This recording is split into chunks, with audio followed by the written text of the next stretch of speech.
بسم الله الرحمن الرحيم. لا أقسم بيوم القيامة ولا أقسم بالنفس اللوامة أيحسب الإنسان أن لن نجمع عظامه بلى قادرين على أن نسوي بنانه بل يريد الإنسان ليفجر أمامه يسأل أيان يوم القيامة فإذا برق البصر وخسف القمر وجمع الشمس والقمر يقول الإنسان يومئذ أين المفر كلا لا وزر إلى ربك يومئذ المستقر ينبأ الإنسان يومئذ بما قدم وأخر بل الإنسان على نفسه بصيرة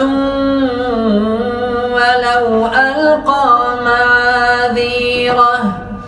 لا تحرك به لسانك لتعجل به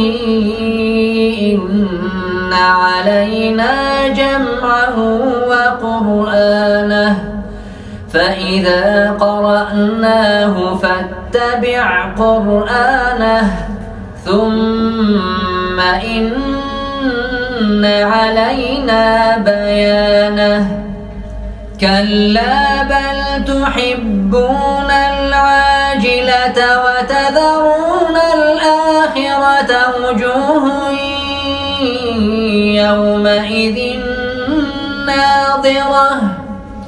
وجوه يومئذ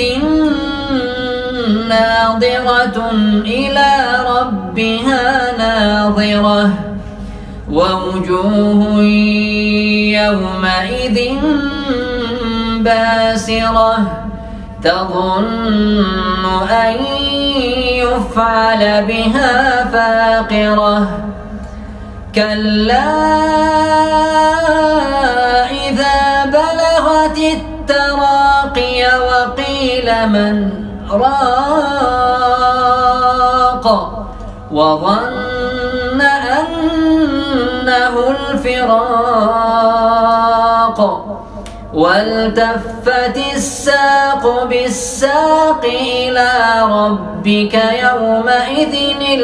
المساق فلا صدق ولا صلى ولكن كذب وتولى ثم ذهب إلى أهله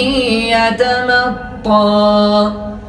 أولى لك فأولى ثم أولى لك فأولى أيحسب الإنسان أن يترك سدى ألم يك نطفة من مني يمنى ثم كان علقة فخلق فسوى فجعل منه الزوجين الذكر والأنثى أليس ذلك بقادر على أن يحيي الموتى